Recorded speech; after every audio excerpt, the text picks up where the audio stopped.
Halo guys, selamat datang kembali di channel gue. Malam ini, gue punya cerita yang dijamin bakal bikin kalian susah tidur. Jadi, buat yang penakut, mendingan nontonnya rame-rame ya. Siapin selimut, matiin lampu, karena kita akan masuk ke sebuah kisah horor yang bikin bulu kuduk berdiri. Siap-siap?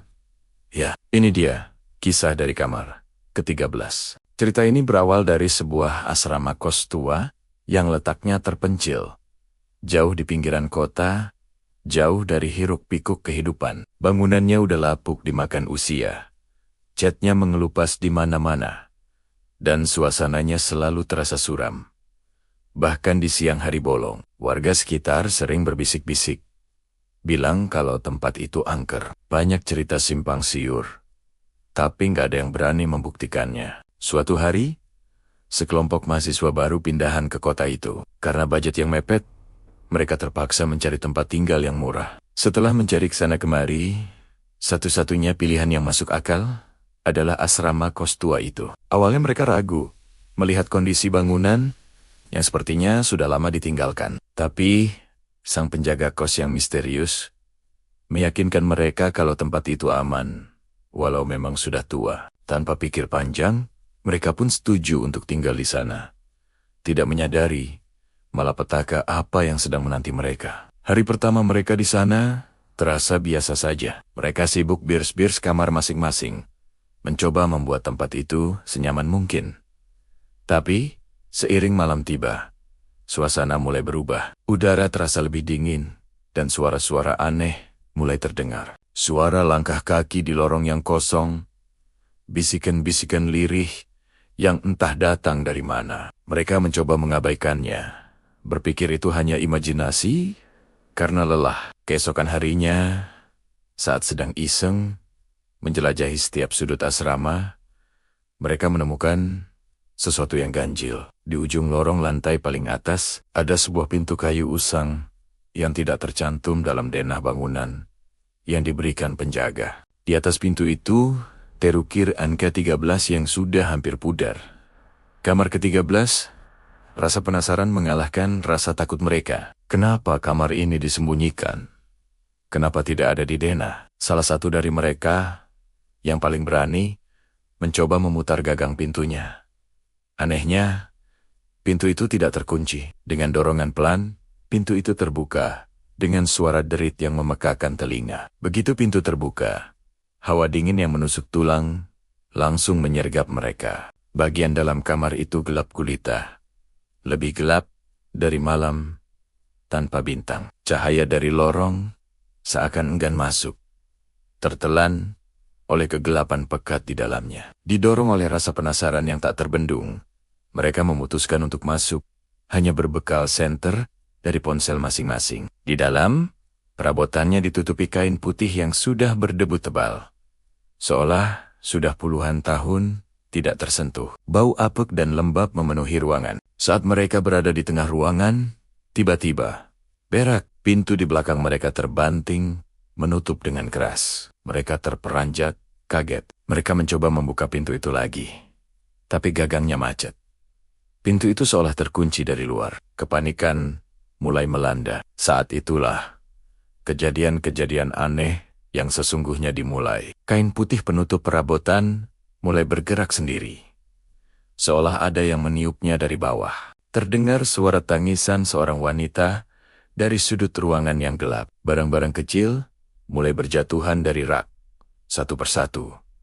Rasa takut yang luar biasa mencengkeram mereka. Mereka berteriak, menggedor-gedor pintu, tapi tidak ada yang mendengar. Mereka benar-benar terperangkap di dalam kamar ke-13.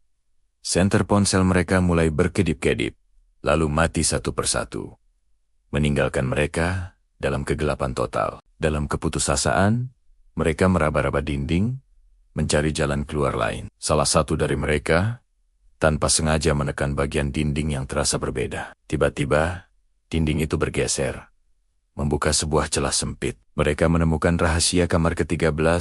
Kamar itu bukanlah kamar biasa. Di balik dinding yang bergeser, ada sebuah lorong gelap yang sepertinya tidak berujung. Dari dalam lorong itu, terdengar suara-suara yang lebih mengerikan. Bisikan-bisikan yang memanggil nama mereka satu persatu. Mereka sadar.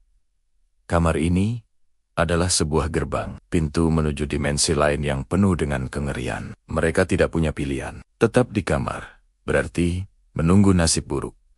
Masuk ke lorong adalah satu-satunya harapan. Sekecil apapun itu. Satu persatu mereka masuk ke dalam lorong gelap itu. Suasana di dalamnya lebih mencekam. Waktu seakan berhenti, dan ruang terasa melengkung. Mereka melihat banggen-banggen aneh. Sosok-sosok mengerikan yang hanya bisa dilihat dari sudut mata. Mereka terus berlari, tanpa tahu kemana harus melangkah. Hanya mengikuti insting untuk bertahan hidup. Suara teman-teman mereka mulai menghilang satu persatu.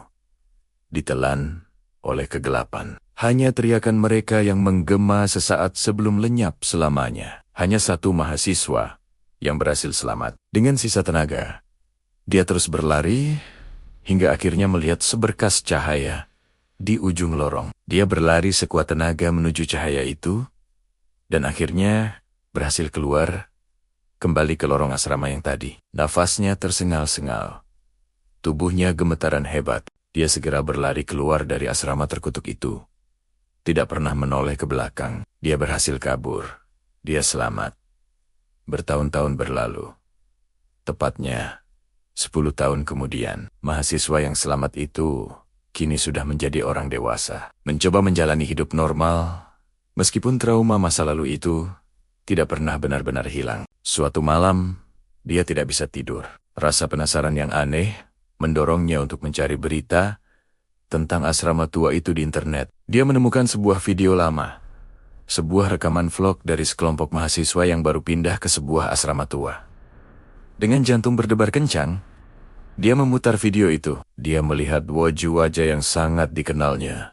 Wajah teman-temannya yang hilang, dan yang paling mengejutkan, dia melihat dirinya sendiri, 10 tahun lebih muda, dengan tawa riang bersama teman-temannya. Video itu terus berlanjut, menunjukkan mereka menemukan sebuah pintu aneh di ujung lorong. Pintu dengan ukiran angka 13. Saat pintu itu terbuka, kamera yang dipegang oleh dirinya di masa lalu itu menyorot ke dalam kegelapan kamar. Tepat sebelum video itu berakhir dengan gambar statis. Dari dalam kegelapan pekat kamar 13, dia melihat sesosok bayangan berdiri di sudut ruangan. Sosok itu menatap lurus ke arah kamera. Sosok itu adalah dirinya. Dirinya yang sekarang. Gimana guys ceritanya? Bikin merinding kan? Gua harap kamu suka ya sama kisah kamar 13 ini. Jangan lupa tinggalkan jejak kalian di kolom komentar. Menurut kalian, apa yang sebenarnya terjadi? Dan pastinya klik tombol like, share ke teman-teman kalian. Dan yang paling penting, subscribe channel ini. Biar nggak ketinggalan cerita-cerita horor lainnya. Sampai jumpa di video selanjutnya.